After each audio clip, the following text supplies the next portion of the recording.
All right, so now as you can see, I've got the second of the server rack cases here through basically double what I've got here, which is 8 batteries. So I'm going to go through and show you how to set this one up. And as you can see, I've already got one in here. And where to start is I recommend if you're using one of these server racks is to start at the top.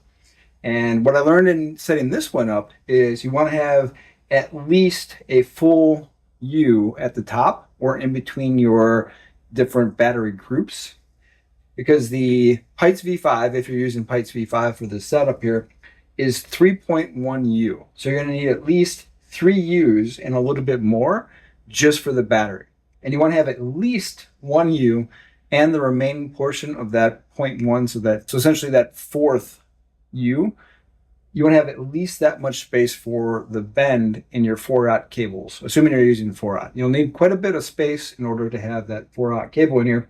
So as we can see here, we've got 1, 2, 3, 4, and 5 U of space, 4 for the Pytes V5, and then 1 for that bend. Now if we come over here and take a look at this, we can see what this bend is looking like here. It's pretty good bend. So we've got plenty of space at the top, but when we start looking at the bottom of this group here, having that 1 U of space plus the unused portion of that fourth U is just enough space between the groups. And with a 35U, which is, this is a 35U case, the 35U case here, you have just enough room to have an extra space at the top, an extra space in between, and an extra space at the bottom to fit 8 Pytes V5 batteries perfectly.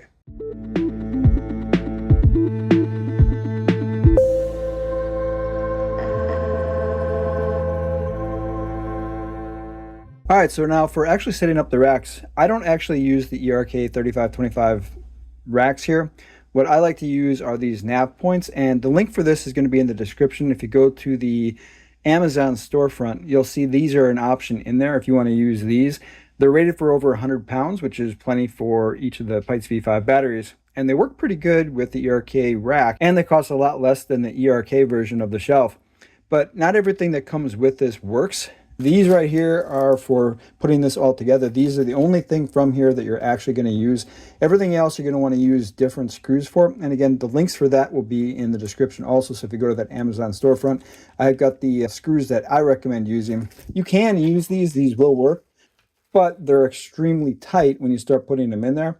And a lot of times it ends up stripping out these screws. So I recommend getting different screws. They seem to fit just a little bit better into the ERK-3525. There must be something just slightly off on these NavePoints. They don't quite work well for the ERK-3525 rack.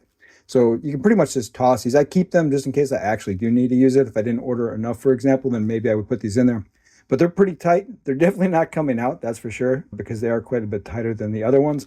The other ones are just a little bit easier going in. Now, for setting everything up, all you're trying to do is kind of get things hand tight. You want to be able to adjust these. And what I found for the ERK-3525 using these is essentially you want the holes to be lined up on this last section here. And then I put the screws in here. And I'll do that for both of these so that it's ready to go. And that'll support one shelf for one battery.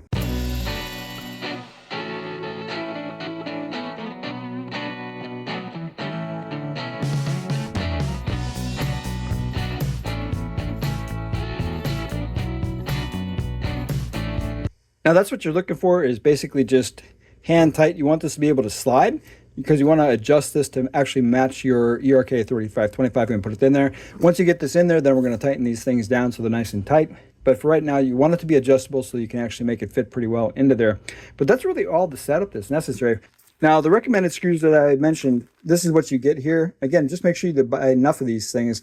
Do the math on essentially how many you need, because you need essentially 4 for each one of these, so 8 per shelf is what you need. And I think they come in quantities of 25 and 50.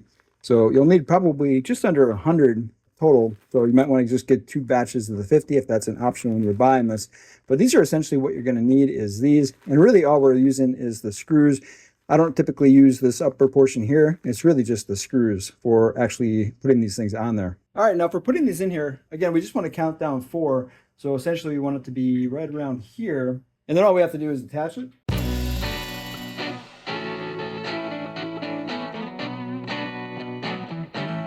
And then the same thing on the other side.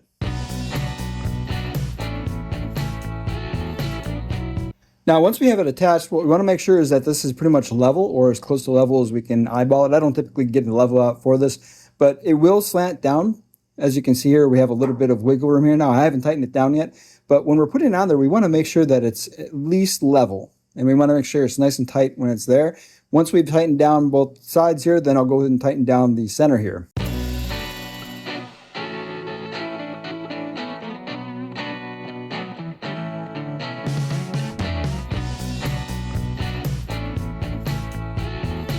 All right, now we've got it nice and tight and it's ready to go. So essentially we'll just do that for the rest of the shelves until we're done.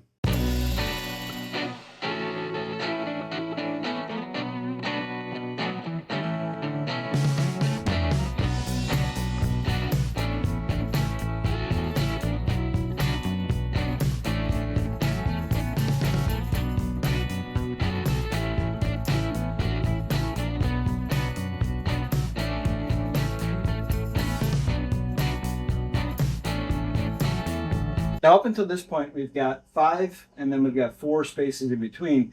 Now, this is our first group up here on the top. We got to make sure we have 5 in between the next group. So we have an extra 1U in between here for the cable. So we've got to make sure that we add that 5 in here. Otherwise, we're going to end up having to redo all this bottom section again. So just keep that in mind as you're going through this.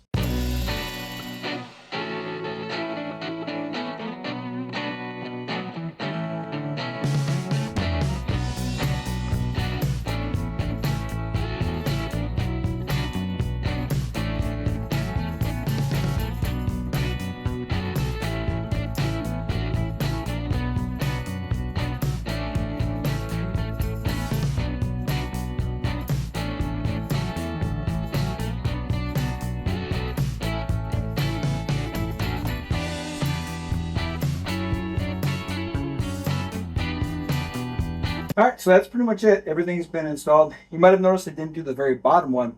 And the reason I made it is because I forgot to put the screws in the package for the bottom one. So I'm going to have to reach out to the seller on Amazon and ask them to send me more screws because they didn't include it, or do a replacement or a refund, and then I'll buy it again for that last one there. But I've tightened everything down. You might have also noticed that the version that I put on some of these other ones is a little bit different than the first ones that I showed you. Let me go ahead and bring the camera in a little bit closer so you can see what I'm talking about. Now, as we can see here, this one right here actually ends right before the end here. We've got a little bit of a gap, and it's one single layer here.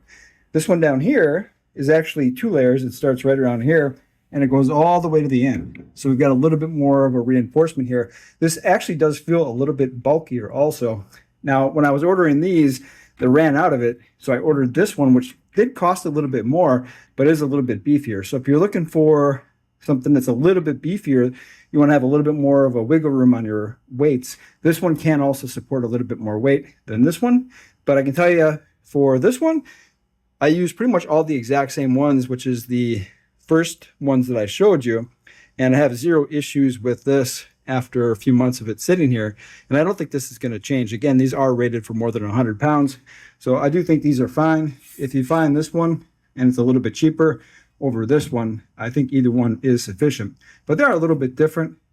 They look almost the exact same. This one just feels a little bit beefier than this one, and again, it's too thick essentially from right around here on because it's got 2 layers holding this. The way this one is designed, it's basically just reinforcing on the back side here. There is nothing here that's beefing it up at all.